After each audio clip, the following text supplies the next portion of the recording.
Alors, c'est le deuxième cours d'Halachot de préparation pour le Khatanim. Ici, aujourd'hui, on va parler d'un sujet qui s'appelle Ketamim. Ketamim, ça veut dire les taches. C'est quoi le tache exactement? Alors voilà, une femme, dans sa période de menstruation, elle voit du sang. Le sang est considéré impur selon la Torah. La Torah dit qu'une femme, durant la période de sa menstruation, selon son cycle à elle, qu'on va apprendre aujourd'hui aussi un peu, elle est considérée impure. Okay? Maintenant, après la période de menstruation, alors on a dit, elle compte 4 ou 5 jours, dépendamment, jusqu'à que le sang arrête. Après les 4 ou 5 jours, elle compte 7 jours de pureté, ce qu'on appelle Shiva Nekim. Et après le Shiva Nekim, elle a terminé le 7e jour. Le soir, elle va au mikvé. On a dit la semaine dernière, si vous vous rappelez, le jour de mikvé, ce serait toujours le jour de Hefsek Betahara. Qu'est-ce que c'est Hefsek Betahara? Hefsek Betahara veut dire le jour qu'elle est prête à commencer à compter. Par exemple, elle a vu du sang 4 jours. Okay? Alors, elle est prête à commencer à compter. Avant la tombée de la nuit, elle fait une vérification. Ça s'appelle Hefsek Betahara. Ça veut dire qu'elle arrête et elle commence la pureté. Ce jour-là, la nuit, c'est le Hefsek. Le lendemain, on dit jour 1. Après jour 2, 3, 4, 5, 6, 7, et elle va au mikvé. Le mikvé sera toujours le même jour de la semaine que le jour de Hefsek Betahara. Donc, si elle a fait le Hefsek le dimanche, avant la tombée de la nuit, alors le mikvé sera un dimanche. Elle a fait un lundi, le mikvé sera un lundi. Voilà, Baruch Hashem, elle est partie au mikvé, elle est pure. Maintenant, il faut, et ça veut dire, maintenant c'est bon, jusqu'à la prochaine période qu'elle aura ses menstruations, ses règles. Maintenant, qu'est-ce qui arrive? Si entre-temps, elle voit du sang, comment c'est possible de voir du sang? Elle n'a plus de menstruation, elle a fini ses règles. Okay? Alors, il y a des causes qu'on appelle des causes externes. Et ce sang-là, le dam, le sang qu'elle va voir, on appelle ketem, une tache. Ce n'est pas du vrai sang, c'est une tache. Okay?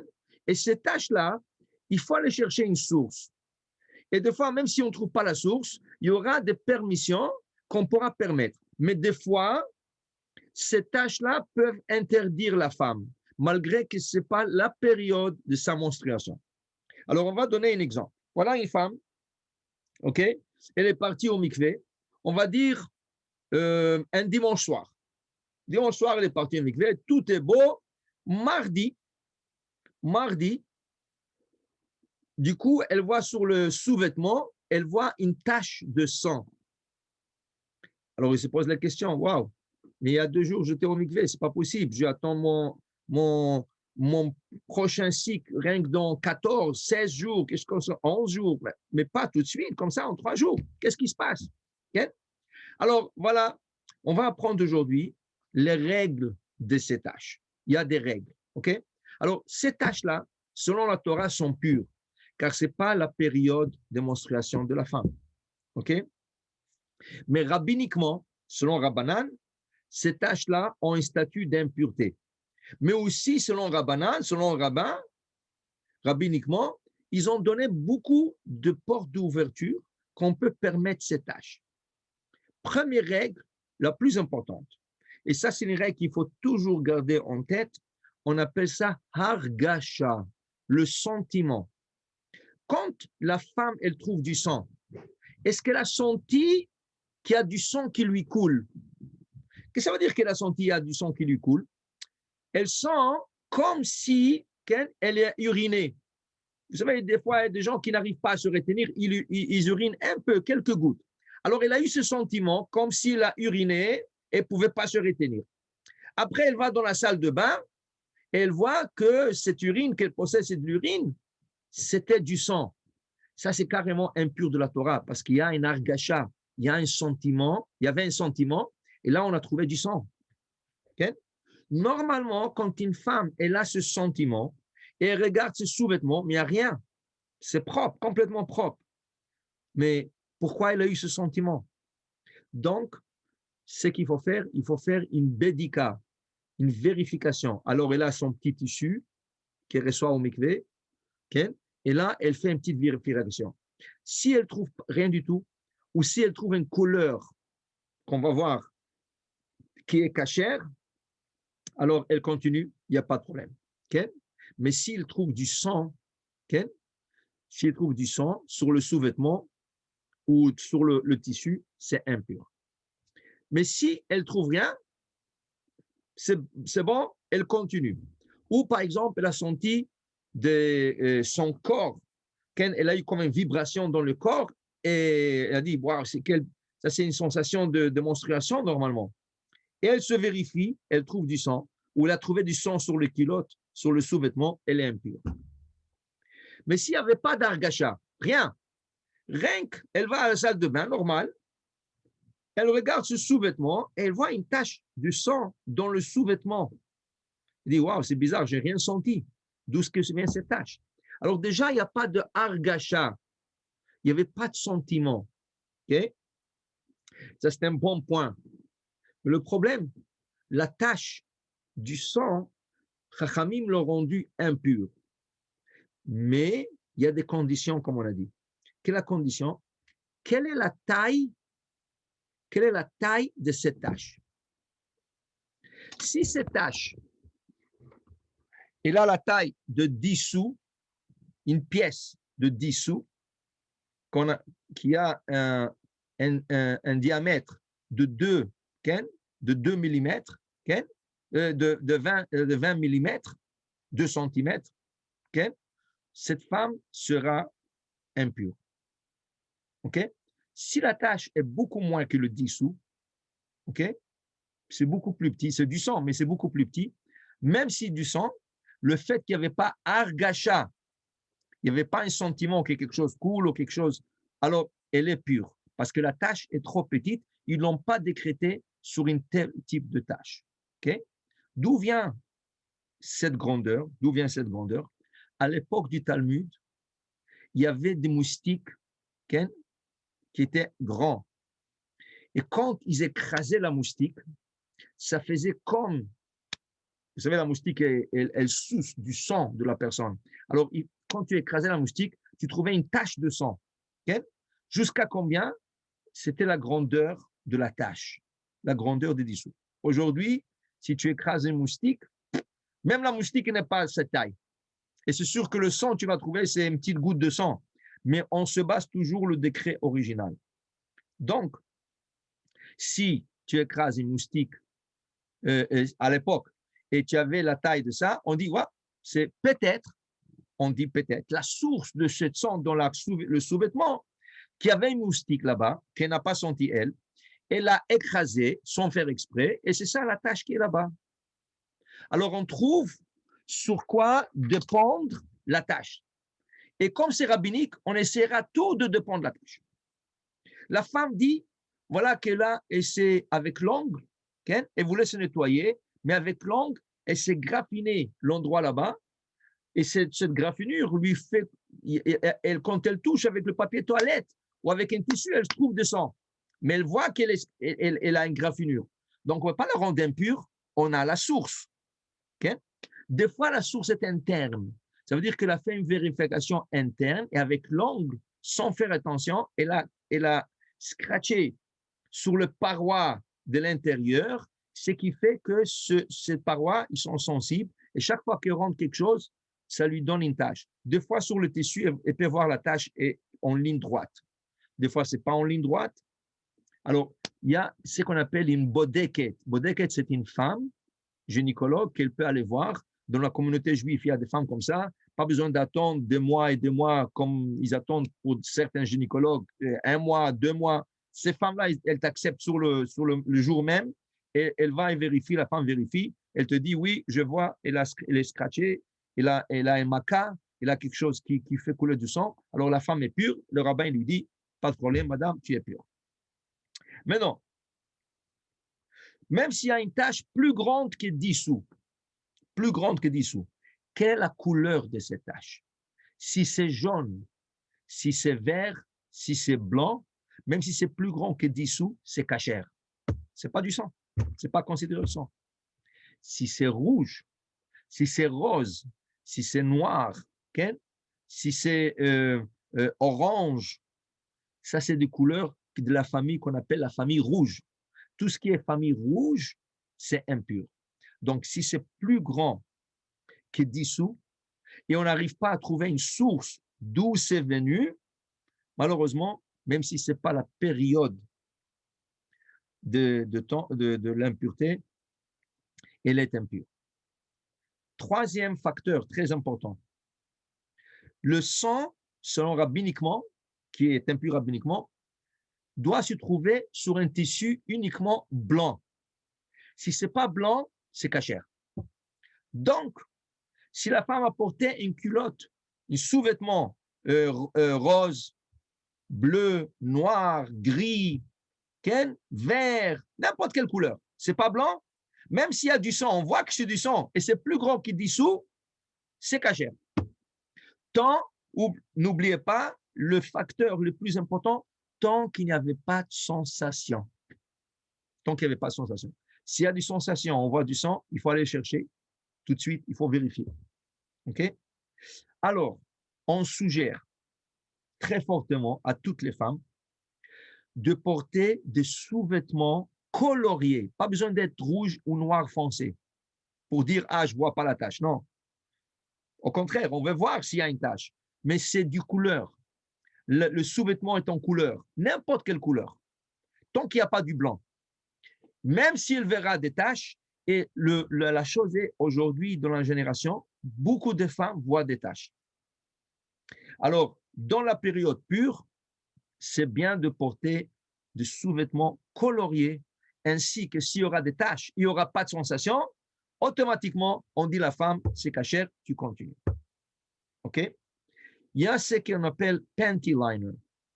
C'est comme un pad que les femmes mettent dans le sous-vêtement, que quand elles tâchent ou quand elles déchargent, comme un liquide un peu, alors ça protège le sous-vêtement, et ça se change. Et c'est très courant que les femmes mettent. Mais le panty liner, ce pad, il est blanc.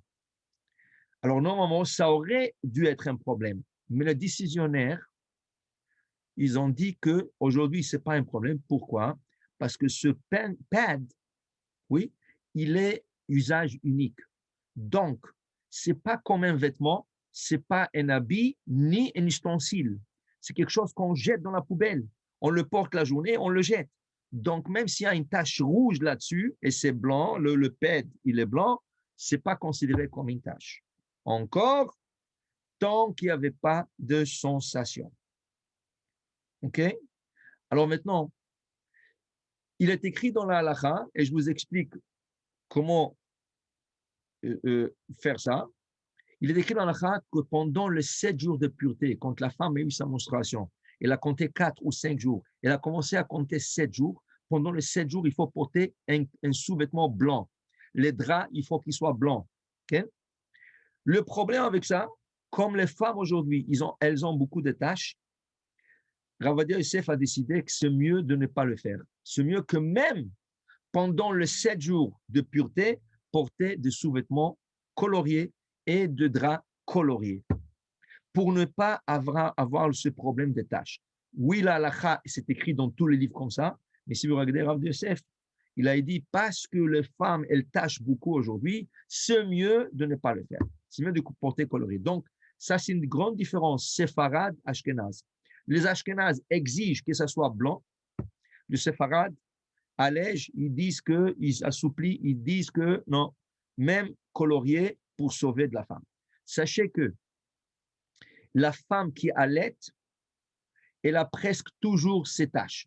Pourquoi? Parce que comme on a parlé la dernière fois, le sang de menstruation, il tourne en lait. Mais certains sangs qu'elle doit tourner en lait ne le fait pas, donc il s'échappe. Alors il devient des taches. Okay? Alors à cause de ça, les femmes qui allaitent voient beaucoup de taches. C'est normal. Des femmes qui prennent des pilules contraceptifs, elles tachent beaucoup. Elles aussi, on leur suggère de porter des sous-vêtements coloriés. Et tant qu'il n'y avait pas de sensation, elles sont pures. Okay? Alors, je récapitule. Pendant la période de pureté de la femme, après qu'elle est partie au mikvé, jusqu'à la prochaine période, la période de pureté, il est possible d'avoir des taches comme c'est des pertes de sang. Rabbiniquement, c'est impur, mais il y a des conditions. Il faut que ce soit la taille de 10 sous et il faut que ça se trouve sur un vêtement blanc. Si c'est moins que 10 sous, okay, même si sur un habit blanc, c'est cachère. Okay? Si c'est plus que 10 sous et sur un habit colorié, c'est cachère. Okay? Et s'il y a une sensation, comme la femme elle a des frissons, ou la femme sent comme si elle vient d'uriner un peu dans son sous-vêtement et elle trouve un peu du sang, il faut qu'elle fasse une vérification. Si la vérification sort pure ou des couleurs pures, qui est jaune, vert et blanc, elle est cachère. S'il y a des taches après une sensation, taches de rouge, c'est un problème. Mais à part ça, le ktamim, les taches sont bonnes et conseillé pour les femmes séfarades de porter des habits coloriés. On a fermé ici une fenêtre. Ça, c'est les tâches. Ça, c'est la responsabilité de la femme. Mais je vous l'enseigne à vous, que vous sachiez que des fois, si votre femme dit « Ah, j'ai trouvé une tâche, qu'est-ce que je fais ?» Vous sachez au moins poser la question. Si vous n'êtes pas sûr, demandez à un rabbin « Qu'est-ce que je fais? C'est pur, c'est pas pur, comment je continue ?» Mais une chose est claire. Ne décidez jamais, ni toi, ni ta femme, que la femme est impure. Une fois que vous avez dit « Ah, elle est impure », même si on trouve après qu'elle est pure, elle reste impure. Alors, il faut dire « Je ne sais pas ». Je demande. Tu n'es pas sûr? Demande. Si on t'a dit tu es pur, tu continues. Si on t'a dit impur, tu es impur. Mais pourquoi se rendre impur quand ce n'est pas nécessaire? Donc, si tu n'es pas sûr de la situation, il y avait un argacha, il y avait une sensation, il n'y avait pas, et comment on a trouvé, est-ce que c'est grand plus que 10 sous, est-ce que là, le couleur, c'est bon, pas bon? Demandez la question pour être sûr, pour ne pas se rendre nida pour rien. Pourquoi? Elle vient d'aller au mikvé. Alors, pourquoi la rendre impure quand ce n'est pas nécessaire? OK? On ferme. Si quelqu'un a une question, on va répondre. Sinon, on continue sur le prochain chapitre. C'est bon? Ouais, pas de question. Oui? C'est correct. Correct, c'est bon. Alors, on continue. Oui, c'est parfait. Razak. On continue avec ce qu'on appelle le calendrier. Okay. Ici. OK. Une femme, elle doit savoir plus ou moins son cycle. Chaque femme, OK, que vous sachiez, chaque femme, elle a un cycle différent. OK? Chaque femme, elle a un cycle différent. Et chaque femme doit connaître son cycle. OK? Pour se faire un cycle, pour que la femme se établisse un cycle, ça lui prend un petit calendrier comme ça. Ça peut être le calendrier, ça peut être le calendrier normal, mais ça prend une chose comme ça. Le Havdil, c'est un peu tic-tac-toe. OK? C'est quoi tic-tac-toe? Tu as besoin de 3 cases, le même. OK? Mais ici, les 3 cases doivent être sur la même ligne. Alors, qu'est-ce qu'on a ici? Regardez. On a ici une case qui s'appelle jour ou nuit. Est-ce qu'elle a vu le sang le jour ou elle a vu le sang la nuit? On a une case qui s'appelle le jour du mois. Quel jour du mois hébraïque? On ne dit pas 15 juin, 15 février, non. Quel jour du mois hébraïque elle a vu le sang? L'intervalle. Quel était l'intervalle entre période numéro 1 et période numéro 2 et période numéro 3? Entre 1 et 2, combien de jours il y avait? 26 jours, par exemple. Entre 2 et 3, combien de jours il y avait? 3 et 4. OK? Elle écrit tout ça ici. Et là, on a ce qu'on appelle 30 jours, le 30e jour. Et en hébreu, ça s'appelle Ona Benonit. Là, on a la période moyenne. Alors, on commence à expliquer un par un. Ici, OK, ici, dans la case, on, on, on marque, OK, jour en nuit. Alors, elle a dit jour, premier, on va dire, en février, elle a eu ses règles le jour. Mars, jour. OK? Avril, la nuit. Ça, c'est un problème parce qu'on n'a pas trois. On a besoin de trois. Donc, dans ce cas, on ne limite pas à 3 mois. On continue jusqu'à qu'elle sache, la femme, jusqu'à qu'elle sache, est-ce qu'elle fixe ses règles en journée ou la nuit. Il lui faut absolument 3 mois, jour, jour, jour, ou nuit, nuit, nuit, pour savoir qu'elle est fixe sur le jour ou la nuit. Une fois qu'elle aura ça, et c'est sûr qu'elle aura, parce que normalement ça viendra, okay? Maintenant, c'est ces 3 cases qui sont les plus importants. OK? Et c'est là qu'on va voir quel est le cycle de la femme. Jour du mois. En février, c'était le 20. Okay? Le 20, euh, on va dire 20 Tevet. Le 20 Tevet. Très bon. Le mois prochain, elle a eu le 21 Shvat. Alors déjà, il y a un jour de décalage. On n'a pas ici une séquence de 3. Et après, Adar, elle a eu 20 Adar. Mais le problème, on a 20, 21, 20. Ce n'est pas ici que ça. Il faut qu'elle continue. Mais si elle voit, c'est 20, 21, 20, 22, alors il n'y a pas de séquence dans le jour du mois. Donc, cette femme, elle n'est pas fixée au jour du mois. Mais elle remarque qu'entre février et mars, il y avait 26 jours.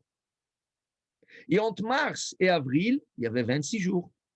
Et entre avril et mai, il y avait 26 jours. Tac. Ça veut dire que elle, c'est un cycle d'intervalle qu'on appelle okay? Aflaga en hébreu. Aflaga. Aflaga, ça veut dire intervalle. Donc, cette femme-là, après, ça prend 4 mois. Parce qu'il faut entre, on va dire, février à mars, c'est 1. De mars à avril, c'est 2. D'avril à mai, c'est 3. Alors, avec 4 mois, tu as 3 intervalles, 26, 26, 26, alors tu es bien. Qu'est-ce qui fait une femme qui ni le jour du mois, ni l'intervalle ne matche pas? Elle a 26, elle a 27, elle a 26, elle a 28, elle a 29, elle a 26. Toujours, quand tu n'arrives pas à voir le jour du mois, le même que le mois dernier, ou l'intervalle, le même que le mois dernier, tu suspectes au 30e jour. 30e jour, c'est une moyenne chez les femmes qu'une femme ait ces périodes de menstruation. Alors, une femme peut avoir au jour du mois, une autre femme peut avoir des intervalles qui sont en séquence, de 26, 28 normalement, et une femme peut avoir le 30e jour. 30e jour. Il est possible qu'une femme est déréglée complètement. Ni le mois, ni l'intervalle. Ni... OK, ça, c'est des exceptions. Et ça se règle aussi. Elle peut aller chez son docteur. Il y a des pilules. Okay? Le gynécologue peut lui prescrire des pilules pour régler ça. Parce que des fois, ça peut interférer avec le fait de devenir enceinte. Les femmes qui sont déréglées et n'arrivent pas à avoir l'ovulation en leur temps et ça leur empêche de tomber enceinte. Dans ce cas, elle verra un médecin, il peut lui régler ça. Il peut lui faire des cycles de 26, 27, 28 jours, dépendamment. Il ne peut pas dire combien, mais les pilules peuvent. Mais ça, c'est déjà médical. Qu'est-ce qui arrive si une femme n'arrive pas à trouver ni le jour du mois, ni l'intervalle, ni le 30 jours, et rien ne se passe? Vous savez qu'est-ce que ça veut dire ça? Ça veut dire qu'elle est enceinte. S'il n'y a rien, si normalement, tu vois du sang, mais ce n'est pas réglé. Des fois, c'est le 20 du mois, le 21, ou des fois, c'est 26 jours, mais 28 jours. Des fois, c'est le 30, des fois, c'est 29. Okay? Si tu ne vois rien, dans ce cas, tu es enceinte. Test de grossesse, normalement, tu dois être enceinte. Sinon, un problème médical, ça, il faut le voir. Mais normalement, c'est ça que ça veut dire. OK? Alors, ça aussi, c'est le calendrier. OK? Alors, encore, responsabilité de la femme, ce n'est pas à vous, mais vous devrez le savoir. Et elle a besoin d'avoir ou qu'elle fait un calendrier comme ça, ou qu'elle utilise le calendrier normal et elle marque dans le calendrier. Et là, chaque mois, elle regarde les séquences. Est-ce que c'était le jour du mois? Est-ce que c'était l'intervalle était de combien de jours depuis la dernière fois et l'avant-dernière fois? Et est-ce que le 30e jour, il y avait quelque chose? Okay? Une fois qu'elle se règle, c'est fini, elle sait qu'on se règle bien. On ferme cette fenêtre aussi et on continue quelque chose qui a à voir avec ça. OK? Avec ça. Là-dessus, sur le calendrier, est-ce qu'il y a des questions? C'est clair? Alors, on continue. OK. Regardez. Chachamim demande, OK?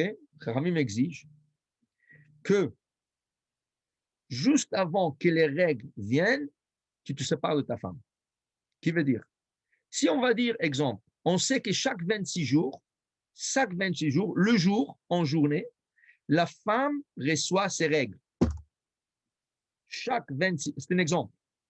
Chaque 26 jours, en journée, la femme reçoit ses règles. Chachamim disent, tu dois te séparer de ta femme, une ona qu'on appelle. Le terme c'est ona ici. Ona de séparation. Qu'est-ce que c'est ona? Ona, ça vaut équivalent 12 heures. Ona, c'est la valeur de 12 heures. Donc, quand ta femme a besoin de recevoir ses règles, tu as besoin de te séparer d'elle 12 heures avant. Tu ne veux pas être avec ta femme et du coup, sur place, elle reçoit les règles de menstruation pendant que vous êtes ensemble. Tu ne veux pas que ça arrive. Ce n'est pas une situation agréable, ni pour toi, ni pour ta femme. Et si ça arrive, chas v'shalom, tu dois attendre avant de te retirer de ta femme. Ça veut dire que si ta femme, tu es ensemble et en plein acte, elle te dit, ouais, je pense que j'ai eu du sang, j'ai senti du sang, tu ne veux pas te retirer. Se retirer, s'il y a un certain plaisir, et c'est comme si tu as profité d'une femme menstruée. Il faut rester tous les deux. Il faut que tu te mets sur le doigt, tu mets le doigt sur le lit, tu essaies de t'appuyer sur le doigt et pas sur elle, pas sur son corps, jusqu'à ce que tu sens que tu n'as plus de sensation dans ton organe génétical, et là, tu te retires. Ce n'est pas agréable. Et ce n'est pas... Halachiquement, c'est un problème. Donc, qu'est-ce qu'on dit? Le Chacham, il prévoit. Chachamim ont prévu pour nous. Tu prends 12 heures d'intervalle. Tu sais que le jour 26, elle reçoit ses règles. 12 heures avant, tu te sépares d'elle pour ne pas avoir ce problème. Il se peut qu'elle ne reçoit pas et tu pourras continuer, mais pour le moment, tu te sépares. Mais c'est quoi ces 12 heures exactes? OK? Alors ici, par exemple. OK? Lundi, OK? Lundi, on va dire que lundi soir, OK? C'est quoi soir? Il n'y a pas d'heure. Les règles ne sont pas timées. Chaque mois à 6 heures, il n'y a pas de timing. Quand on a dit ici jour ou nuit, jour peut dire à 7 heures du matin, peut dire à midi de l'après-midi, ça peut dire 4 heures de l'après-midi, en journée, toute la journée. Donc, c'est pour ça qu'on dit une période de 12 heures. Et la période de 12 heures commence depuis le lever de soleil de ce jour jusqu'au coucher de soleil. Et si c'est une période de nuit, ça commence depuis coucher de soleil jusqu'au lever de soleil de lendemain. C'est une période de 12 heures. Pendant ces 12 heures, elle est interdite. Donc, si ta femme te dit, tu sais, jour 26, tombera le mardi matin. Okay? Jour 26 sera ici, okay? 6 heures, ça serait le mardi matin. Et tu sais que dans cette période du mardi, le soleil se lèvera à 6 heures du matin. Depuis 6 heures du soir, qui est le coucher de soleil, tout ça, c'est des exemples. Depuis le coucher de soleil, on va dire c'est 6 heures du soir, jusqu'à 6 heures du matin, vous n'avez pas le droit d'être ensemble. et n'a pas encore reçu ses règles. Mais ça s'appelle la ona de séparation. La même chose si c'est le contraire. Elle doit l'avoir lundi en journée. Okay? Le lundi en journée. Okay? Ou on va dire mardi en journée. Mardi en journée, elle doit recevoir ce 26e jour les règles. Alors, toute la nuit, non, elle doit recevoir, c'est ça, mardi en journée. Alors, toute la nuit, de 6h à 6h matin, c'est interdit. Et si elle doit avoir ça mardi soir, mardi, on va dire lundi soir à 6h, qui commence à 6h, toute la journée, de lundi matin jusqu'à 6h, c'est interdit d'être avec elle. Maintenant, qu'est-ce qui arrive? Okay? Qu'est-ce qui arrive si elle ne reçoit pas ses règles? La femme se vérifie. La femme se vérifie. S'il n'y a rien, tu peux aller avec elle. Jusqu'à quand? Jusqu'à une de ces périodes, jour du mois, intervalle. Alors, si l'intervalle n'est pas arrivé aux 26 jours, et normalement, elle a intervalle 26, 26, 26, okay? Si elle se vérifie, on va dire, elle a dû recevoir ça mardi matin, en journée, mardi en journée, elle a dû recevoir ses règles, elle ne les a pas reçues. Mardi soir, quand la nuit tombe, elle se vérifie. Si elle n'a rien, ça veut dire c'est propre, tu peux aller avec elle mardi soir. Jusqu'à quand? Jusqu'à la prochaine case, ici, 30e jour. Donc, il y a 4 jours de libre.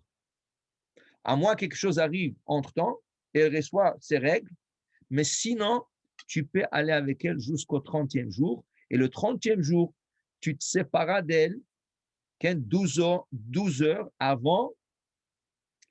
Alors, si ça aurait dû être mardi soir et toi, tu t'es séparé depuis mardi matin, donc le 30e jour sera le soir, tu te sépareras depuis le matin jusqu'au soir. Et si jusqu'au 30, elle n'a rien eu, et le 30, elle n'a rien eu, et elle se vérifie, elle n'a rien eu, tu peux aller continuer à aller avec elle, mais ça veut dire que très possible qu'elle est enceinte. Et là, elle fera une test de grossesse. OK? Maintenant, dans le livre, quand vous allez lire, vous allez voir qu'il y a une autre opinion, qui est le Or Zaroua, qui exige 24 heures de séparation. Pour le moment, on ne vous suggère pas, vous êtes déjà un couple, on ne vous suggère pas de le faire. On va se limiter à 12 heures. Okay? Quand le couple est plus âgé et ils ont des enfants, là, on va leur dire essayez de faire 24 heures de séparation. Mais pour le moment, avec 12 heures, vous êtes bien. Et ce n'est même pas 12 heures. C'est depuis le matin jusqu'au soir, c'est des fois 10 heures. En hiver, c'est plus court, mais on appelle ça, là, on a la période de 12 heures. OK? Est-ce que ça, c'est clair?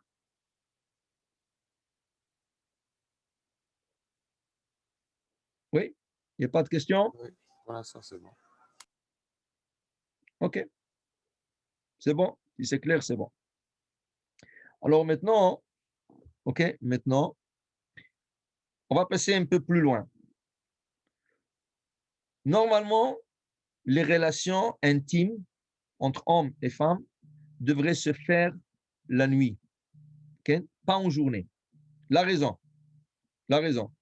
Imagine-toi qu'elle a comme un birthmark, quelque chose de naissance, elle a une petite tache de naissance, tout ça. Okay? Et chaque fois que tu le vois, tu es un peu, ça te repousse un peu. Okay? En journée, elle est habillée, tu ne la vois pas, et Baruch Hashem, elle est belle et tout ça, elle te plaît. Mais quand tu vois ces taches, ça. Alors, quand ils disent, quand une personne, un couple se met ensemble, normalement, c'est la nuit. Ils doivent aller la nuit. Okay? En journée, ce n'est pas bon. Une raison. Deux raisons. Deuxième raison. Si une femme conçoit, ça veut dire qu'elle ovule, l'homme, il met sa semence, le deux, l'ovule et la semence, ils se rencontrent, elle tombe enceinte, ça veut dire que ça a été accepté. Alors, si la femme, qu'elle ovule et elle tombe enceinte, si ça a été en journée où il y avait de la lumière dans la chambre, il y a un grand risque pour le bébé qui a été conçu maintenant d'avoir ce qu'on appelle l'épilepsie. L'épilepsie est une maladie qu'une personne peut tomber comme ça en milieu de la journée, tout ça. C'est une maladie grave. Ken, Hal Shalom. Les Chachamim, ils ont averti de ne pas aller en journée avec sa femme. C'est ça qui cause l'épilepsie. Tu demandes au docteur, il va te dire c'est une déformation médicale, c'est génétique, tout ça. Selon la Torah, selon nos sages, c'est des relations qui ont été faites en journée ou dans une chambre éclairée. Ça a causé que quand la femme elle a conçu son bébé, il va avoir cette épilepsie. OK? Donc, normalement, c'est la nuit.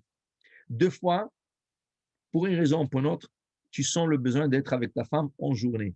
Qu'est-ce que tu fais? Première chose, fermer tout le rideau. Obscurcir la chambre, fermer la lumière et se couvrir de telle manière que tu as mis la chambre obscure au plus possible pour ne pas, avoir ce problème de épilepsie quand la femme conçoit. OK? Maintenant, selon, une seconde, OK?